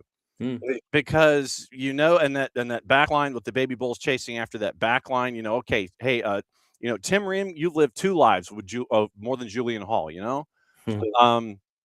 I like this one just because of the Roscoe Jenkins Baby Bulls approach that Michael Bradley has going up against all this experience that's in Charlotte. How you handle these young kids. I think that Charlotte, for me, that's going to be their biggest thing, is that when you look at all these young kids, they're not intimidated. They don't care. They're going to come in there and they're going to just stare right at you. I don't care if it's like this and they're looking up at you. They don't care what's going on here. I think I like this one too. Yeah, I think it's an interesting one for sure. And again, as you said, right, it's kind of what Charlotte are we getting? And honestly, too, again, we said it last week with Red Bull, when you have youth, it's all up and down. It's not a straight line. So, what version of Red Bull New York will we get? Yes. Copa Tejas, Dallas, Houston, Sporting. We'll have goals. We will have goals. Yes. Take the over. That's our Musa. It might be late goals. It might be the 105th minute. 123rd minute. There will be goals. Yep. So Mati Bogish, Guilherme, Petar Musa. Yeah. Musa's he's on a heater right now. Yes. And so keep the man at the table and keep giving him the dice. That's 840 kick on Apple. Kansas City, Colorado, all caps is hosting New England. Austin gets LAFC. Vancouver and San Jose. That one's intriguing. And then you get to Sunday. And NYC and Messi and friends right there at 1 o'clock in the Bronx. Yeah. Are there going to be goals? Is it going to be like staring at the pinball machine? Is it literally going to be, okay, my goals against average is going to take a hit? I know it. What are you looking at here? Yeah, I think there should be goals. I mean, it's smaller pitch and the quality that's out there. And I will be like your question about what was it, Nashville, right? Is a similar question I have with Miami. Like, so what is their team going to look like going out there? But again, we saw that on the weekend. Like, you sometimes forget, maybe you sit a Messi, but you still have Suarez, right? And he looked pretty dangerous. He wasn't able to obviously find the back of the net against Charlotte, but they've got firepower. So I think this is this could have some fireworks in the Bronx on Sunday afternoon. I mean, the 106/68 with all of that youth, all of that speed, all of those goals, all of that imagination. I don't know who's calling it for Apple, but literally it's going to have to be head on a swivel and just understand that it's going to be like doubles tennis, man. I mean, it's going to be bang, bang, bang at the net, and then everybody standing at the tee, and I'm really gassed up for that one. What else is on your mind coming into this weekend? Yeah, and then you have the late slate. San Diego RSL is intriguing to me, especially considering the start that RSL has had. Luna just getting back onto the pitch, that was good to see for them. But another team that has gone via the youth movement, right? And they've gotten results, man. Pablo's got them humming right now. So, you head to Snapdragon and again, we'll see what kind of San Diego team steps out there, but I think that's a fun one as well. San Diego FC, exactly. All right, so you're on the desk tonight. I am. So when do you start? 7 o'clock. Oh man. So do you get a nap in on nights like this? Impossible. I'm on now till 2, and then there's a certain international soccer match I'm going to be watching at about 1:45. I've heard of this one, yes. Hoping a certain team from Northern England gets the result that I hope they do. Yes. And then it's that penalty call late. Oh man. He's still sore. Then it's it's school pickup and bringing to Irish step dancing and working with math homework and all that kind of fun stuff. So and there's no such thing as that. So can you are you a master of the dance, sir? Or are you a master of the river dance? Can you? Are you a lord of the dance like Michael Flatley? I am not. I'm more the behind the scenes general manager of such a thing. You're the Brian Cashman of river dance, is what you're saying. Sure. Fantastic. So yes, you are grateful. Absolutely. And we are grateful for you, sir. It's always great to see you. Thanks for dropping by here in the midweek. We'll break it all down. We'll have all the fun. We'll do all the things. Good to see you, my friend. Yeah, same, buddy. All right, there goes Dylan Butler, and he is going to take it easy. He's got Newcastle coming up. Yeah, he's got Newcastle, and then he's got school pickup, and then he's got Lord of the Dance, and then he's got the desk. So it's going to be busy and it's from now until what? So let's see. So 10:30, 1 o'clock, maybe time for a meal here and there. So if it's 30 minutes per meal, so if he gets lunch at noon, that gets him ready at 1. That gets him ready for the Newcastle match. So 10:30 until, let's see, matches are over at 1 o'clock. So 11 to 1 is 14 and a half, an hour for lunch, 13 and a half. General managing 13 and a half. Okay. 13 and a half hours, all the fun. Okay. So Kacey D is in following Dylan. We're going to bring her in because Kacey D's on the hop. So where are you right now? I'm in Fort Lauderdale, Florida right now. I Okay, know. so all right. So Open Cup. explain this. So explain the flying thing. It's like, so were you catching up on other things and on all this kind of stuff? Yes, proper hydration. We need to be Yes, properly have hydrated here. to. My voice, gotta save the voice. Mhm.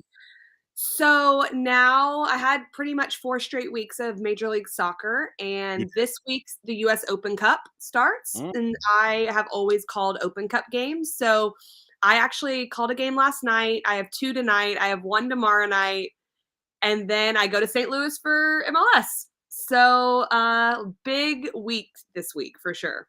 So who'd you have an Open Cup? I had Colorado Springs Switchbacks versus Azteca FC.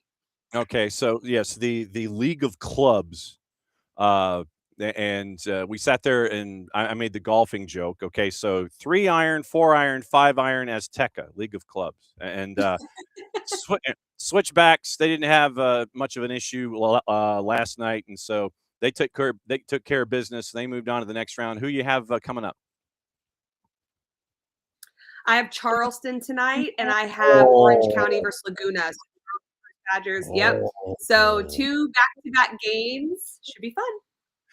And for everybody looking at that one, and we went through the matchups. We went through them all in hour number 1 as we were staring at Open Cup, and we were trying to figure out as much as we possibly could about Florida Badgers out of the UPSL, and the fact that they are in the same division as the Florida Soccer Soldiers, and it's the Soccer Soldiers, man. And so we were trying to find out as much as we could about the UPSL with that one. And so yeah, when you have the Badgers staring at you, it's the Badgers and the Battery going at it in Open Cup. You know, you had looking forward to that one. So what has study hall been like getting ready for the Florida Badgers of UPSL?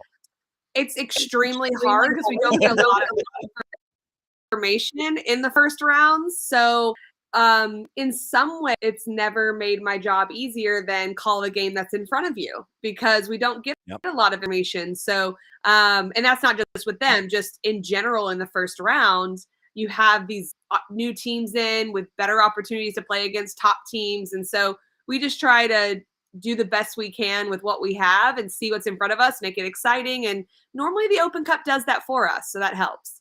Yes, no doubt about it. And so obviously big favorite tonight, Charleston. They're a -1,000. The Florida Badgers are +1,500. And late night, Orange County and Laguna. Once again, Orange County -1111. Laguna, they're +1,700. I'm warning people about Sacramento and El Farolito. Do not sleep on our friends from El Farolito. Never do that. I completely agree. That's a great choice by you for people to watch because they have made some runs in the past. They had a good year last year, and there it is. Look at that. I love it. Yeah, they're a lot of fun, and sometimes people can get caught sleeping. So that's why you tune in. That's why you watch. Yes. Okay. So how long do we have you? Till 10:50. You got some more time. 15 minutes. I was just trying to make sure. Okay. So now let's get into the match that you were in and all of the chaos that ensued there. And I have all of the goals, but because we only have you for 15 minutes, I don't want to go through all of them because some of them are like PKs and things. Oh, yeah. Yeah. It got dramatic. PK. Oh, yeah. Definitely. So, all right. So I have all 5 goals. What goals do you want to talk about? Ooh, that's a really good question. The first one is just the penalty kick. So unless you want to talk VAR, we don't have to do that one, but we can. Okay, well, just go ahead and talk VAR. We won't play the clip, but go ahead and talk VAR. Of course. So this was a really confusing play for a lot of people because a lot of things go on inside the penalty area. Holding, grabbing, pushing, elbowing. Like there's just so much stuff that people have gotten away with in previous years. The provision is FIFA lost the game. Can you hear me? Sorry, it said we disconnected. You did not. You're good. Oh, okay, great. FIFA laws of the game now, if a defender is only looking at the attacking player and has no attempt to look at the corner flag where the ball's coming from, and they're only paying attention to the player, that is now going to be considered a penalty kick that can be called. So the referee got it completely right. I had to relook at the replay a couple times, but I knew the pro referee organization told us before this season that that was one of the changes and that we had to be on the lookout for. And Samaseku had his arms wrapped. It was not about that. It was more that he had no intention to look even at the service coming in. Oh boy, you can't do that. You can't just wrap around folks. As much as you might love them and respect them, you can't do that. You can't wrap around folks like that. So that was the first one. And then you end up with, once again, that was at 45 plus 4. Then the continuing saga of Guilherme made it 1-1. And so what is it about Guilherme that has caught lightning in a bottle for Houston so far? I think he's someone that people tend to forget about. Like, he starts really strong. He does a lot of creative flair in the first half and he gets on the ball, but then he just is a bit sneaky and he finds areas in the box where people lose their marks. And then you add the efficiency on top of it. He doesn't need a lot of opportunities to score goals. He's very technically sound. And so when he has opportunities, he gives them a very good chance to become a goal. No doubt about it. And so it was Guilherme at 1-1. And then Houston gets the lead in the 77th minute. This one we will play. The third goal. Andrade at the end of it all makes it 2-1, courtesy of Apple TV, Major League Soccer. And you'll recognize one of the voices. In Resch, a towering presence at 6'6". Stepping forward and whipped in, full stretch, full-blooded, and full takeoff. Houston going from strength to strength, and the Brazilians make it 2-1 for the Dynamo. They're back closer to their goal. This is your left center back stepping up in Felipe Andrade. Because they're absorbed further back, he's able to get that next ball. The prep touch that he has, the second one to get out of his feet. He should never have that much time, but give credit to the attacking group of being able to establish that type of possession. And there we go. So it's now 2-1. And the beauty of telephones. Here we go. She's stuck. I'm back. Stuck in a hotel room. So we just played the Andrade goal that made it 2-1. And you and Christian had that one pretty cold. So the 2-1 lead now for Houston with Andrade scoring in the 77th. Yeah, this one was interesting because the Houston Dynamo had so much in the game and they just kept collapsing the line of the Portland Timbers and going further and further back. Usually your outside back, outside center back, however you want to call it, doesn't end up 20 yards out from goal. But because of all the possession they did, and he had a great finish. There you go. 2-1, Andrade with the finish. And then Velda scores. So much for a 2-1 lead, he said. So a 2-1 lead turns into 2-2. 80th minute, Velda ends up with the goal there. So we're going to play goal number 4 and have Velda come in and tie it at 2. If I would, I would actually have to play the goal for it to happen. So it's amazing what happens when you don't play the audio that you're supposed to play. There we go. Tied at 2. Here's Velda in the 80th. The throwdown from G-Man 40. The Timbers look for a way back. Hoisted in, flicked forward. It's set up on the volley. Velda! Venomous and precise. Portland answer right back. 2-2. The penalty box. Andre Linger's at the top of your 18. He's caught watching. It falls down to Velda. And what a strike. He's able to generate power because it's quick and it hits around. The first touch gets out of his body. That's why he's able to snap this. Look at the precision. And so it's 2-2 at that point. Marcanic with a red, but 90 plus 4. And I know that we're battling hotel rooms and Wi-Fi and all the things. And so Velda takes advantage of it. 2-2 in the 80th minute. Nick Marcanic with a red at 90 plus 4. We'll get into that discussion. And then you end up with Mati Bogusz at 90 plus 15. 90 plus 15, I tell you. We got to get into the idea here of 90 plus 4. Let me see if we can hear Kacey. So 90 plus 4. I'm sorry. This is a You're in a situation. hotel. She's in a hotel, and it's all over the place. No, it's these cement tombs known as hotels on the road. We completely understand. And so sometimes live TV is this way. But you end up with Marcanic with a red at 90 plus 4. Then at 90 plus 15. 90 plus 15, I tell you. You end up with goal number 5. Craziness. Madi Bogish. Christian Miles, Kacey D on Apple TV. McGlynn. Time of the essence. Hit and hope. It's an adroit ball. Bogish. He's in. He can win it. Bogish. Oh, no. Bogish has won it. Incredible. And his first touch actually lets him down. Watch the first touch here. He doesn't take it towards goal. It bounces strangely. He still takes on. He cuts against the grain. The reason that works is because the defending player is recovering so aggressively. He misses the header right here. Overrunning it was Finn Sermon. He sets up the back leg. Bends it outside the post. Nothing Pantemis can do. What a winner from Mateusz Bogusz. And it was a winner from Mateusz Bogusz, and Kacey just went outside. She's tired of a cement. I am trying to get reception. She's I'm tired so sorry. of a cement tomb known as a hotel room.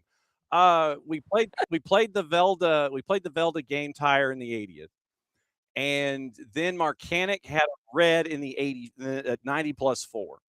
So you end up with 90 plus 4 with Marcanic getting the red, and Kacey's buffering. So Kacey D is buffering here. She's frozen, people. She is frozen. She is more frozen than frozen. She's like Elsa. She's absolutely frozen. She's in Fort Lauderdale calling Open Cup in a hotel room. Couldn't quite handle the cement tomb where she was. She steps. This is how dedicated Kacey is. She steps outside the hotel room. She's out in the parking lot of whatever multi-day joint she's in Fort Lauderdale. And so trying to get reception anywhere. My guess is probably what happened was that her phone was also on when she's when she is trying to figure out, okay, here's what I think happened. So here we go. Okay, so she's got 7 minutes. Tell you what. Come back in. I'm going to tell her. I'm texting her right now. Come back in one more time. Let's see, and we'll figure out, and we'll put a bow on it. All right. So I'm telling you what my text is with Kacey, and we'll go from here. We'll put a bow on it. All right. So, So she'll come back in one more time because she's got a meeting in 7 minutes anyway. So we'll figure out what the rest of her week is like, where she's not in just a cement tomb in Fort Lauderdale. But what I think happened was her phone and her computer probably got stuck on the Wi-Fi in the hotel. And then when you step out of the range of the Wi-Fi in the hotel, when your phone goes nuts. That's what I think happened anyway. I think that's what happened. So now she's back in the hotel on the cell phone and coming back one more time. Okay. I'm trying my best. It's all good. I was explaining what I think happened is that when you stepped outside with your phone, I thought that your phone and your computer were probably on the hotel wireless. And then when you stepped outside, the phone freaked out because it was outside the hotel wireless range. Anyway, I have no idea. I tried laptop, I tried phone. So I know my apologies. No worries. Like I said, you're in cement tomb in Fort Lauderdale. I get it. We played the Velda goal in the 80th. Then we had the red from Marcanic in the wow. So we end up with the red from Marcanic in the 90 plus 4, Madi Bogish, and you and Christian were all over the Bogish goal. The first touch, and I had to go back and watch it. That first touch from Bogish at 90 plus 15, it was a stumble for him to get through and try to figure out how to get that last touch in. And so once again, Kacey's frozen.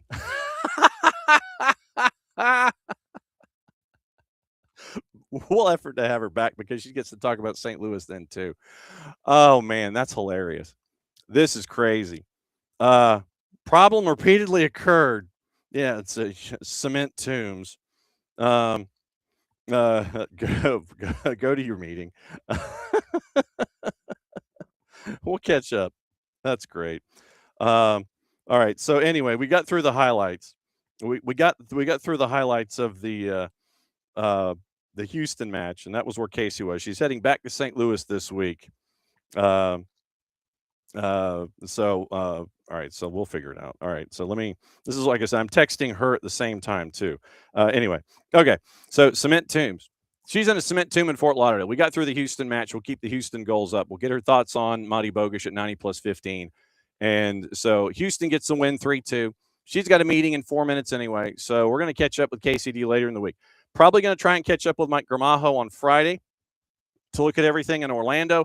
We're going to find out about grass tomorrow from Michigan State University. We're also efforting Dave Johnson for Oppo research on Thursday or Friday as well.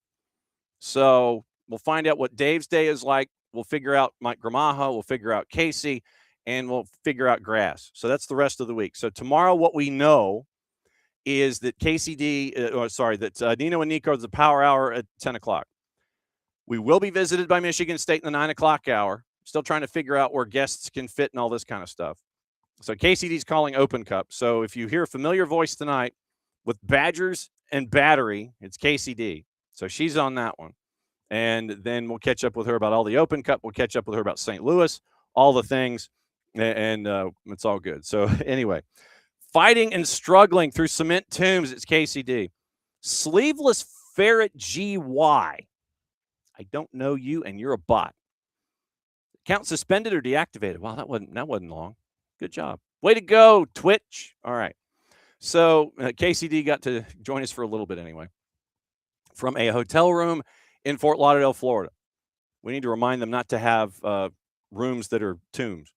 Anyway, okay, gossip, rumor, and innuendo, and the other news that we might have missed this morning. So let's find out what we might have missed with all of the signings, all the things, and all over the place. So, yes, Dylan's going to be watching Barcelona-Newcastle at 1:45.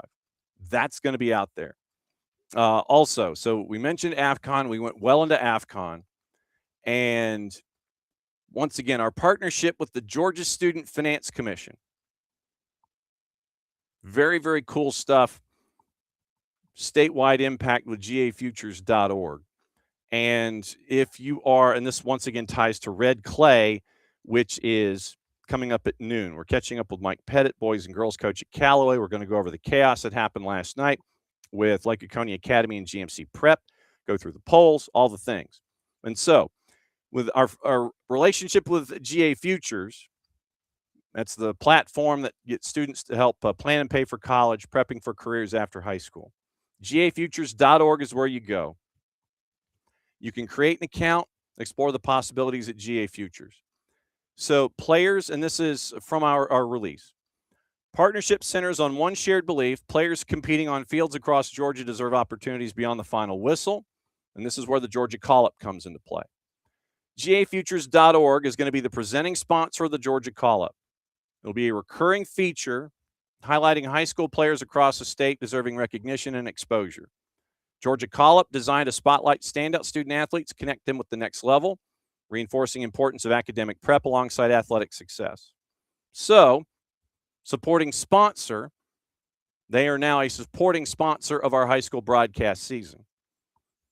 Partnership is going to include sponsorship of select SDH pregame shows, where we're going to recap the week's action, preview upcoming matches, highlight players and stories from around the state. Then more details about the resources. You go to gafutures.org, and that's going to be a part of our high school match broadcast, reinforcing the resources available to student athletes and their families as they plan for the future. And so also, there's going to be a new youth soccer-focused program on the SDH network. It's going to focus on the broader ecosystem around youth sports, including coaching and development, supporting young athletes at home, nutrition and wellness, mentoring and leadership, and the pathway from youth soccer to high school and beyond. Special editions in the spring before expanding to a weekly show later in the year. For the network, the partnership reflects a core part of our mission behind the growing high school coverage. I mean, we're going to be between 50 and 60 matches by the time the season's over. Soccer is a powerful platform for community connection, also can be a gateway to educational opportunity. By working with the Georgia Student Finance Commission, we're going to help ensure that players and families following high school soccer across the state have access to the tools to help turn athletic ambition into academic and career success. Families can learn more, once again, by going to gafutures.org. So gafutures.org, gafutures.org is where you go. And if you have, your favorite teams, favorite student athletes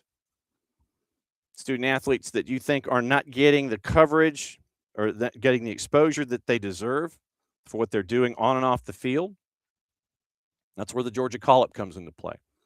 And also helping them at the next level, it's gafutures.org. So gafutures.org, presenting sponsor, across a lot of fronts here when it comes to SDH. And so we're glad to have the Georgia Student Finance Commission as a part of our future as we pair up with gafutures.org. Very, very cool stuff there with our friends at the Georgia Student Finance Commission. So that came out yesterday, and we're grateful that we can reinforce that today. Red Clay coming up at noon. By the way, the CAF release in all of its massive bullet-pointed glory, that came out as well. And so they used application 84 of the regulations of CAF. The Senegal national team declared to have forfeited the final match. On the appeal regarding application of Articles 82 and 84 of the regulations of AFCON, declared admissible in form, appeal is upheld. Disciplinary board decision set aside. Appeal board finds conduct of Senegal falls within the scope of Articles 82 and 84. Protest lodge is upheld. Declared that the Senegalese Federation, through the conduct of its team, infringed Article 82 of the regulations of AFCON. Application of Article 84. Senegalese team declared to have forfeited. 3-0, all motions or prayers for relief are dismissed. Appeal lodged in respect of Mr. Ismail Saibari, partially upheld. Confirms finding that Saibari committed misconduct with the towel incident. Sanction imposed, amended to a suspension of 2 official CAF matches, 1 suspended. Fine of $100,000 imposed, set aside. Appeal lodged in respect to the Ball Boys incident is partially upheld. CAF Appeal Board finds and confirms the finding that Morocco is responsible for the conduct of the Ball Boys during the aforementioned match. Fine imposed on Morocco in respect to the Ball Boys incident reduced to $50,000. Appeal lodged in respect to the interference around VAR area is dismissed. Fine of $100,000 imposed on Morocco in respect to the interference around VAR review area is confirmed. Appeal lodged in respect to the laser incident, partially upheld. Fine reduced to $10,000. All motions or prayers for relief are dismissed. So there you go.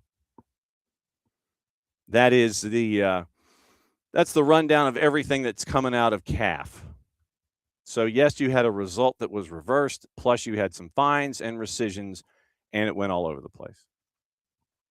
So that was so that was where that went down. So another couple of elements to get into before we get into gossip, rumor, and innuendo, and what to watch before we get out of here. Danny Cruz leaving Lou City. So Danny Cruz leaves Lou City, back-to-back championship coach of the year. He's expected to be the number 1 assistant for Cameron Knowles in Minnesota. Remember that Danny Cruz interviewed for the Minnesota United gig, didn't get it. But now Cameron Knowles is in charge after Eric Ramsey left to go to West Brom, before Eric Ramsey was released from West Brom. And so now Cameron Knowles is in charge. Danny Cruz comes over, and he is now an assistant under Cam Knowles, at least in thought. It has not been official, I don't think. Let me check really quickly here, and I can tell you if it's been officially official. And let me see here. So where are my Minnesota United? Where are my Minnesota United? Are they in? Because I have like 19 different emails, and I'm trying to figure out which one has my Minnesota United releases and if Danny Cruz is a part of any of those releases. So not wasting any time, Simon Bird is the interim. Paulo Del Piccolo has been moved to a heavy assistantship with Lou City. So today you had a team availability. It was mentioned yesterday. Nothing of note from Minnesota yet. Team training media availability, that was announced, but nothing out of Minnesota announcing Danny Cruz yet. U17s opened CONCACAF's qualifying, winning 19-0 over Bermuda in Costa Rica. Deus Stanislas had 4. Taylor Morrell, Mac Witham each had Hatties. 7 in a 12-minute stretch early in the second half. NWSL is announcing that they're going to host Washington at Citi Field on July 15th. First ever NWSL match played in New York City. And so they're looking for a new attendance mark for a sporting event in town. Angel City lost Ina Sugita with a torn ACL, and she's gone for the season. Sporting Kansas City adds Brazilian center back Diego Borges on a long-term deal as a U22.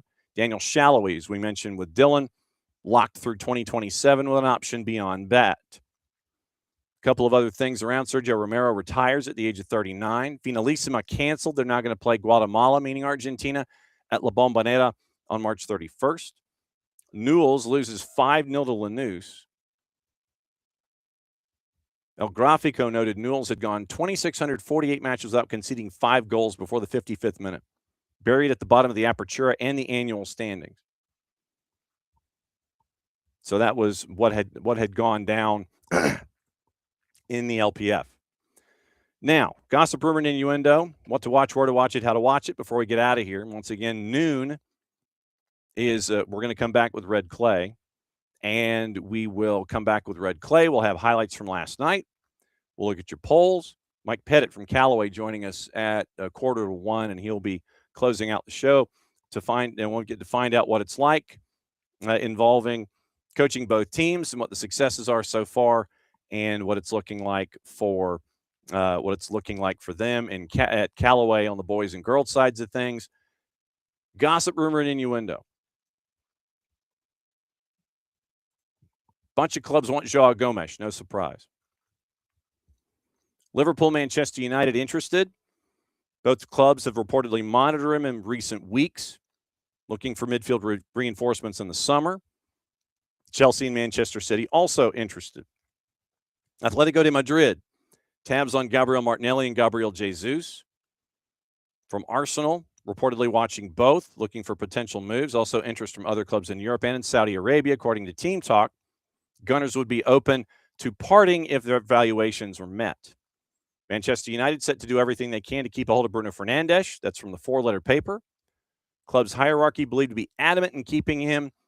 A £57 million release clause allows clubs from outside the Premier League to sign him, set to make a decision on his future at the end of the year. Nicolas Shearer also reports Juve evaluating the possibility of landing the 24-year-old striker Joshua Zirkzee, who remains linked with an exit from the club in the summer. Manchester City could offload Savinho in the summer, according to Football Insider. 21-year-old among several players lined up for a potential move away from the club as they plan a squad overhaul, having struggled to start regularly since Antoine Semenyo arrived from Bournemouth in January. Spurs maintain an interest in the Brazilian, but whether they make an approach, it's going to hinge on whether or not they're still in the Premier League. AC Milan interested in AZ Alkmaar, Ireland international forward Troy Parrott, according to The Independent. One of the names being considered by the Rossoneri amid their search for a striker. Eredivisie club would be reportedly open to parting ways if they get an offer worth the region of £25 million.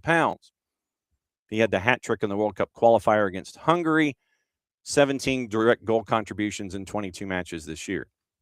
Juve pushing to sign Bernardo Silva. Spalletti wants him. Gazzetta dello Sport. PSG winger Ousmane Dembele hasn't been in talks with Manchester City despite reports, according to Fabrizio Romano. Declan Rice close to reaching an agreement over a new deal, securing his future at the Emirates until 2030 or 2031. John Stones open to a return from Everton. AC Milan willing to listen to offers for Rafa Leao in the summer. Gazzetta dello Sport. Arsenal set to explore a loan move for Miles Lewis-Skelly next offseason. Villa want to keep hold of Douglas Luiz, currently on loan from Juve. Nicola Shira. Brighton keen to secure a move for Cologne winger Said El-Mallah. That's from Bild. Juve among several clubs tracking Sassuolo midfielder Ismail Kone, who's on loan from Marseille. Obligation for his stay to become permanent included. That's from Tuttosport. Celtic leading the race to sign Kasper Hoeg from Bodo Glimt. Competition from Leeds.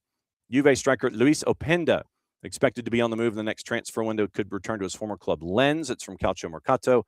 Villa have no plans to part ways with Yuri Tielemans in the summer, and that is courtesy of Football Insider.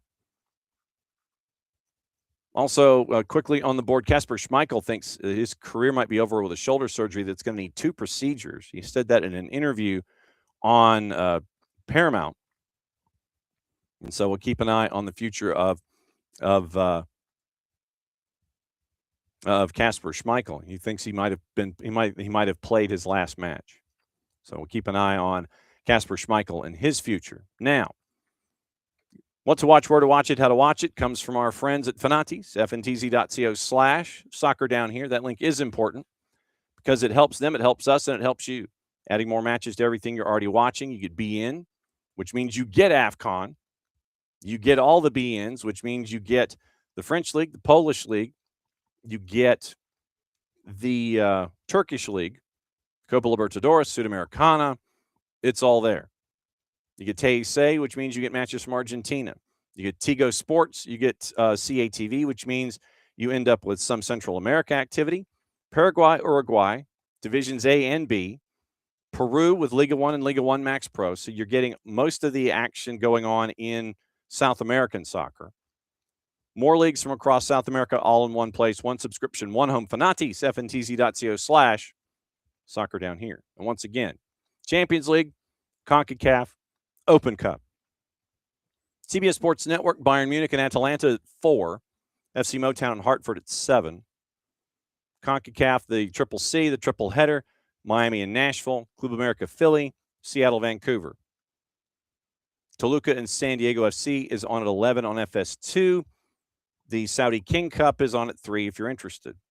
Fox Deportes has the Saudi King Cup and the Honduran League at 7:15 with Olimpia and Olancho. 2 to NA, Barcelona, Newcastle, Liverpool, Galatasaray. Then the 3 CONCACAF matches, Miami, Nashville, Club America, Philly, Toluca, San Diego. Unimas is simulcasting 4 of the 5. They're laying out of the Toluca match. So they've got Barcelona, Liverpool, Miami, Club America. Golazo has a BOHFS St. Louis and Omaha at 8. Fox ONE has all 4 matches from CONCACAF, the Honduran League, and the Saudi King Cup. Paramount Plus, Championship, Southampton Norwich at 3:45. They also have Colchester United playing a bunch of carpetbaggers at 4 o'clock. Champions League, they've got 3. Barcelona, Newcastle, Bayern Munich, Atalanta, Liverpool, Galatasaray. They have Europa League's 1 match today coming up at the bottom of the hour, Braga and Ferencvaros. They also have Motown, Hartford, BOHFS St. Louis, and Union Omaha at 8. Peacock, Chivas and León at 10. YouTube on U.S. Soccer has all of the matches from tonight for Open Cup. All 3, 6, 9, 12, 13 of the 14. Women's side, ESPN Deportes Copa de la Reina, Barcelona, Badalona's at 4. English Super League is at 3 o'clock. They have 2 matches there. Peacock 2 matches from the USL Super League at 7:30 and 8:30. Tampa Bay, Brooklyn, Dallas, and Lexington. So, busy day. Bunch of different fronts. We went into the laws of the game from IFAB. We find out about CAF. We've got juice boxes. And we forgot about Vistula and One Knox at 7:30. Chattanooga, Kalanji, Asheville City, Greenville, Charleston, Florida, FC Naples, Red Force, Lou City, Southern Indiana, FC Motown, Hartford, Vistula, One Knox, and it's at Vistula, by the way. BOHFS St. Louis, Union Omaha, Little Rock and Tulsa, San Antonio and New Stars, New Mexico and Cruisers, Sacramento, El Fadelito, AV Alta, Valley 559, Orange County Laguna United, Ventura, County Fusion, and Spokane Velocity. KCD on the call for Orange County late, and the Badgers and the Battery early. So fun for her on a night that's going to be crazy. We even have 3 matches tomorrow in Open Cup as well that include Tennessee Tempo hosting Chattanooga Red Bulls. We'll get into that tomorrow. We'll talk about everything, and if there's any cup sets, we'll let you know what's going on.